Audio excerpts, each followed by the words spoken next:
अस्सलाम वालेकुम व रहमतुल्लाहि व बरकातुहू।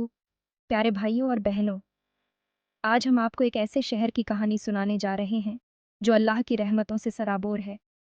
आज मैं आपको अल्लाह की रहमतों से सराबोर एक शहर के बारे में बताना चाहता हूँ। एक ऐसा शहर जो अपनी खूबसूरती और शांति के लिए मशहूर है। एक ऐसा शहर जिसका नाम था नूरबाद, यानी रोशनी का शहर। रात में यह शहर और भी खूबसूरत लगता था जब इसकी गलियां और इमारतें रोशनी से जगमगाती थीं। यह कहानी हमें अल्लाह के रास्ते पर चलने की अहमियत याद दिलाती है।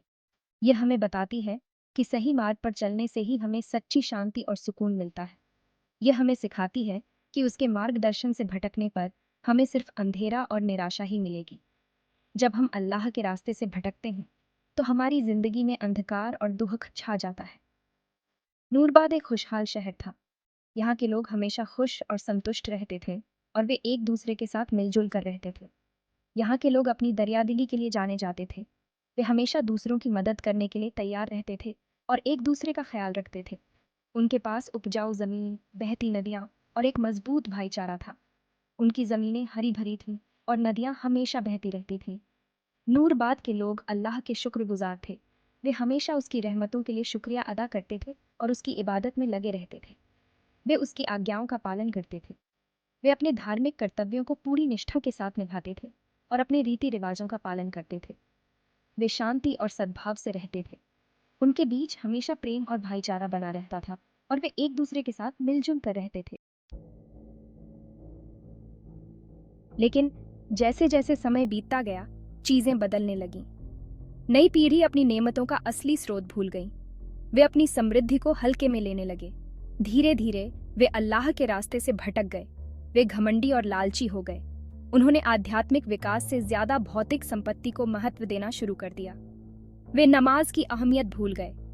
उन्होंने गरीबों और अनाथों की जरूरतों को नजरअंदाज कर दिया। उन्होंने बुराई को अपने दिलों में जगह दे दी।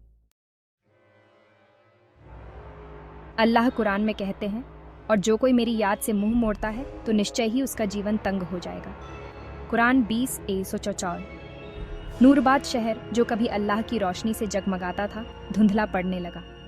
नदियां सूखने लगीं, जमीन बंजर हो गई। बच्चों की हंसी की जगह डर और अनिश्चितता ने ले ली।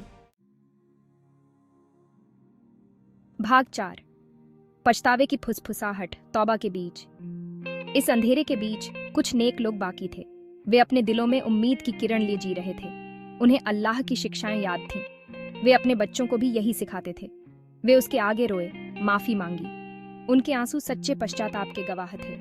उन्होंने दूसरों से तौबा करने और सीधे रास्ते पर लौटने का आग्रह किया। उनके शब्दों में सच्चाई और प्रेम था। उन्होंने लोगों को अल्लाह की दया की याद दिलाई और यह भी कि हर गलती माफ हो सकती है। कहो, ऐ मेरे बंदो, जिन्होंने अपनी जानों पर गुनाह करके ज्यादती की है, अल्लाह की रहमत से नाउम्मीद ना हो। उसकी दया अनंत है। निस्संदेह अल्लाह तमाम गुनाहों को माफ फरमा देता है। उसकी क्षमा की कोई सीमा नहीं। निश्चय ही वही बहुत क्षमाशील, अत्यंत दयावान है। कुरान 32:53। उसकी दया से ही जीवन में नई शुरुआत होती है। भाग 5। अल्लाह के अजाब का तूफान। लेकिन ज्यादातर लोगों ने सुनने से इनकार कर दिया। वे अपनी ख्वाहिशों के गुलाम बन गए। उन्होंने उन लोगों का मजाक उड़ाया जिन्होंने उन्हें अल्लाह के पास वापस बुलाया। उनके अहंकार की कोई सीमा नहीं थी। उन्होंने अल्लाह की ताकत को चुनौती दी। आखिरकार अजाब का दिन आ ही गया। एक भयानक तूफान ने नूरबाद को अपनी चपेट में ले लिया। ये उनकी नाफरमानी की सजा थी।